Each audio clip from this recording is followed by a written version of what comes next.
பழனிசாமி முதலமைச்சர் ஆக்கக்கூடிய அந்த கனவு என்பது நைனா நாயுடு கனவு பலிக்காதுன்னு தீர்ப்பு. தீபாவளி அதுமா வாயை கிளறீங்க, நான் என்ன பண்ணுறது? நாங்கள் வந்து சும்மா நல்ல நாளில் அவரை பற்றி பேசணுமா? அதாவது என்னென்னா,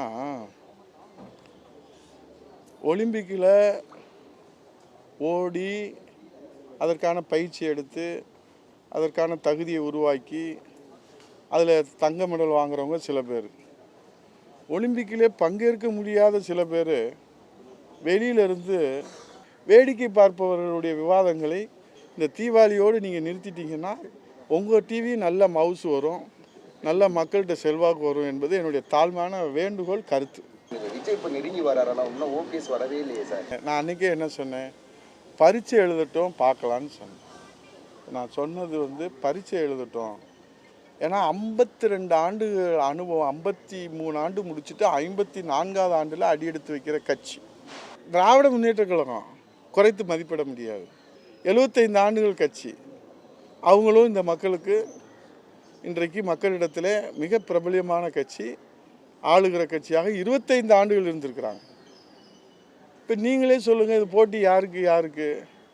இப்போ அவர் ஒரு சங்கடத்தில் இருக்கிறாரு. அவர் ஒரு சங்கடத்தில் இருக்கிற போது நம்ம அதை பற்றி விவாதிப்பது மனித நேயமாக இருக்காது.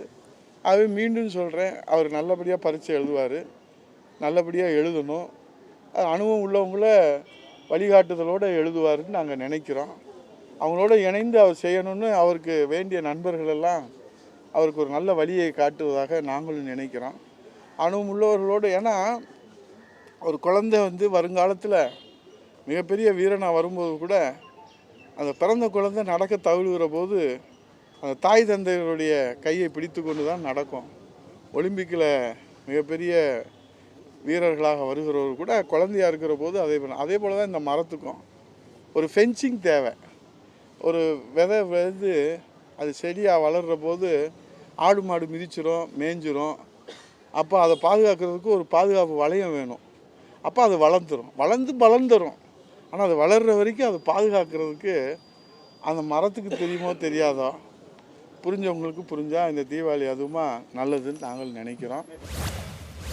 எனக்கு தெரிந்தவரை விஜய் வந்து அவர் தலைமையில் கூட்டணி அமைப்பதற்கு வாய்ப்பு இருப்பதாக தான் நினைக்கிறேன். அவர் தலைமையில் ஒரு கூட்டணி தேர்தலில் போட்டியிடுவதற்கு தான் வாய்ப்பு இருப்பதாக நினைக்கிறேன். அது யார் கூடனா அது போக தான் தெரியும். தமிழ்நாட்டில் 4 கூட்டணிகளுக்கு 4 முனை போட்டி இருக்குன்னு சொல்கிறேன். திமுக தலைமையிலான கூட்டணி, என்டிஏ கூட்டணி, விஜய் தலைமையிலான ஒரு கூட்டணி, அதுபோல் நண்பர் சீமான் அவர்கள் தனித்தே நிற்பேன்னு 4 முனை போட்டி உருவாகும். இதை தாண்டி நீங்கள் கேட்டது மாதிரி எதிர்பாராத கூட்டணிகள் உருவாவதற்கு வாய்ப்பு இருக்குது அப்படின்னு தான் நான் சொல்கிறேன்.